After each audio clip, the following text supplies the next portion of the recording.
watching the Psychic Attack video. I wholeheartedly agree. Dope track. Way to fucking go, girl. You got this. Thanks, Alex. Thanks, Kat. Yeah. Why don't you tell me about how that video, first of all, came together? I do want to chat about the song and how you got in with the Dirtybird family and all that, but talk to me about this video. Also, congratulations, because you have a music video, and that's fucking awesome. Crazy.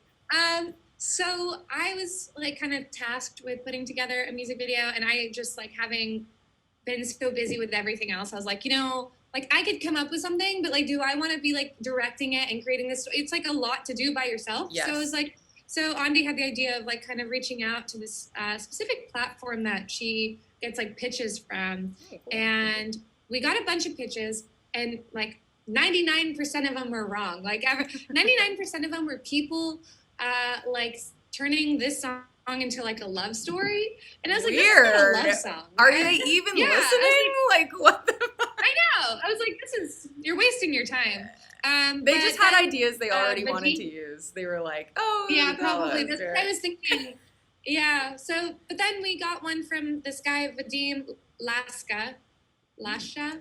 He's from Venezuela. He lives in South Florida. So that already was really interesting for me, because I was like, well, I can visit, and that can be something I can do in person, versus like we've got pitches from like the UK, which I'm not going to be able to go there, you know? Yeah. So we read his pitch, and it was the most accurate. It was like exactly what we were looking for. It was creative. It was on theme. And so then we just went with him, and it was really cute. He got like his whole family involved. He had like his kid like holding up the lighting, and it was really adorable. Love it. Talk about family vibes. And Love Pepite Quattro 4 says, "You're the best, Nala. You're the best. You're the best. You're the best. Love Pepite Quattro." I've decided it's Spanish. Pepite. It's probably Pepite. I was just making it like 3 languages in one. I love that story. And you were telling me that was actually shot in Weston. Yes. Which is Weston probably Ford. the coolest thing that's ever happened in Weston, if I'm just going out on a limb. Yeah, it was so random. I didn't even realize how far it was from Miami until I had to drive. And I was like, wow, it's an hour-long drive, and there's no traffic. I'm like, this is far. I know. Yeah, it was awesome. That's actually where I spent the beginning of my quarantine with a friend of mine out in Weston. And so when I saw that video, I was like, those palm trees look very familiar. Like the way that this suburb is set up, and that crabgrass, it just really makes me think of home. I don't know what's going on. So I was very happy to hear that it actually was South Florida. And how was it to see the final product? I can't imagine how surreal it is to know you have like a sick professional music video. Yeah, I mean, it looked really great, and I was so like shocked, but also like I just didn't know what to expect. And I think like as an artist, you experience a lot of like self-doubt. So I was like, oh, I don't know, is it good? Is it like funny? And it's like I was laughing, but like, are other people gonna think it's funny? So I was like making my roommates watch, and I was like making my friends watch. I'm like, is this funny? Do you guys like this?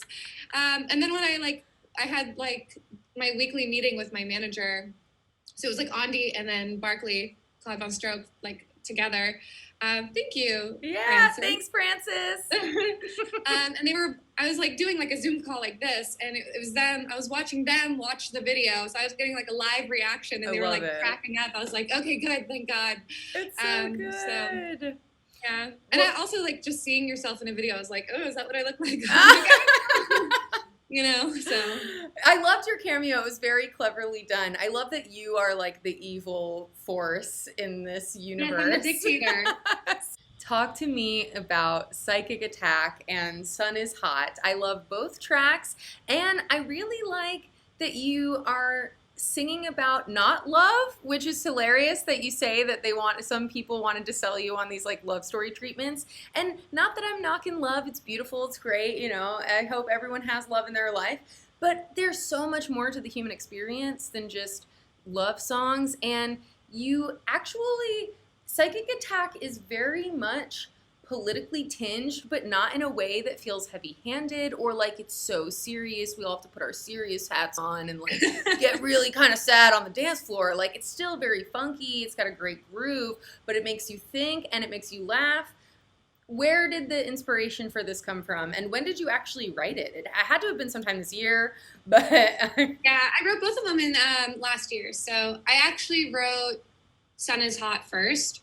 That was in May, and I was living downtown in this like windowless loft, and all I had was this like balcony, and I just was like looking at the 30-minute time of day when the sun would hit it. Wow. And I was just like, oh, you know, and I was just thinking of like global warming and stuff. Definitely. I tend to live in a state of like perpetual, like either anxiety or nihilism. I'm just like, yes, feels. So I was like, in that song, I was just talking, like I was looking outside and like, is it me or is it getting hotter?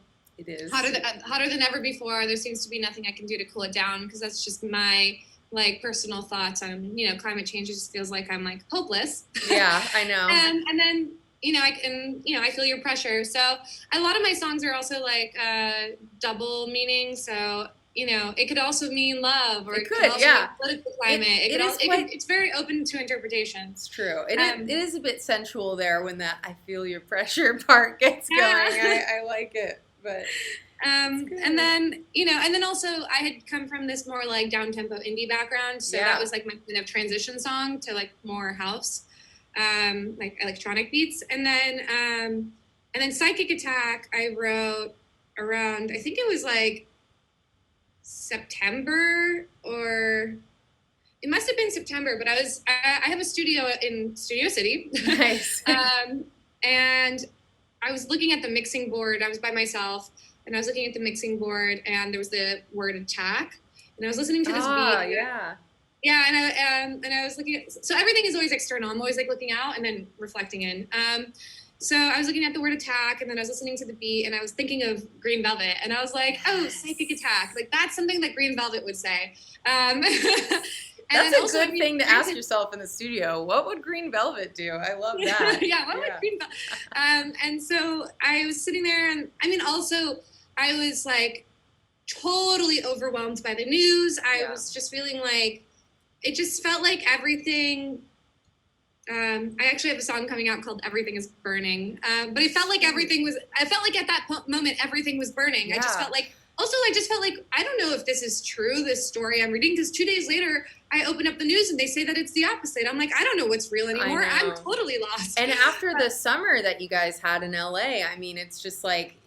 You can't get away from the reality of everything that's going down. Like good, bad, ugly, fucking mess and a half. Like it was chaos. It was like, how do I even focus? I felt like angry and all of these different things. So I was like, so that's how Psychic Attack came to be. So it was a combination of me looking at the mixing board and me reflecting on like just like media being so overwhelming. My God, I just wanted a vacation, you know? I was like, I'm under a psychic attack. Everyone is, and you know, also like they make us read 1984 in middle school. So I had to throw that in there. Exactly.